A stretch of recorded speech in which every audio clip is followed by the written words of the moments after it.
อวดถ้าខ្លួនឯងជាមនុស្សស្មោះស្នេហាទើបឆាតបានត្រឹមតែមួយខែបងអួតថាបងស្មោះស្នេហ៍បងមានតែរូបអូនមួយបងថាសុំអូនកុំព្រួយមានតែរូបអូនមួយគឺជាត្រួយជីវិតបានមួយរយ៉ាងបងប្រែជាខុសប្លែកបងលែងចាក់រឹកតួឯងបងប្រែជាតួចិត្តអាក្រក់ប្របងឲ្យអូនសុំចិត្តបងគួរអានិនដល់ចិត្តស្មោះរបស់ស្រីផ្ដាំទៅស្រីគ្នាយើងប្រយ័ត្នខ្លួនឡើងកុំចាញ់បោក Facebook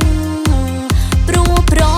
ឥឡូវទុកចិត្តមិនបានបោកយកខ្លួនប្រានហើយបោះបង់យើងចោល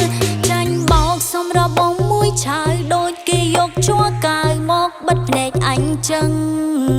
ឃើញដំបងមើលទៅដូចស្មោះដែរពេលបងបានមកក្បែរបងបាក់អូនយកកូនប្រើសង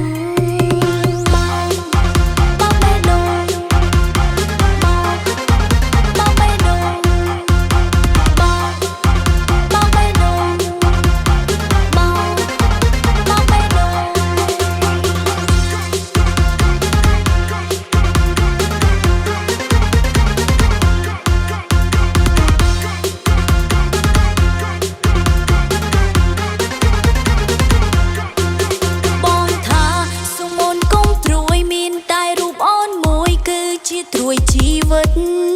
បានមួយរយ៉ាងបងប្រែជាខុសប្លែកបងលែងចាក់រឹកតួឯងបងប្រែជាតួចិត្តអាក្រក់ប្របងឲ្យអូនសុំចិត្តបងគួរអានិនដល់ចិត្តស្មោះរបស់ស្រីផ្ដាំទៅស្រីគ្នាយើងប្រយ័ត្នខ្លួនឡើងកុំចាញ់បោក Facebook ព្រោះប្រឥឡូវទុកចិត្តមិនបានបោកយកខ្លួនប្រានហើយបោះបង់យើងចោលសម្រាប់បងមួយឆាវដូចគេយកជួកាវមកបិទភ្នែកអញចឹងឃើញដំបងមើលទៅដូចស្មោះដែរពេលបងបានមកក្បែរបងបាក់អូនយកកូនប្រើសង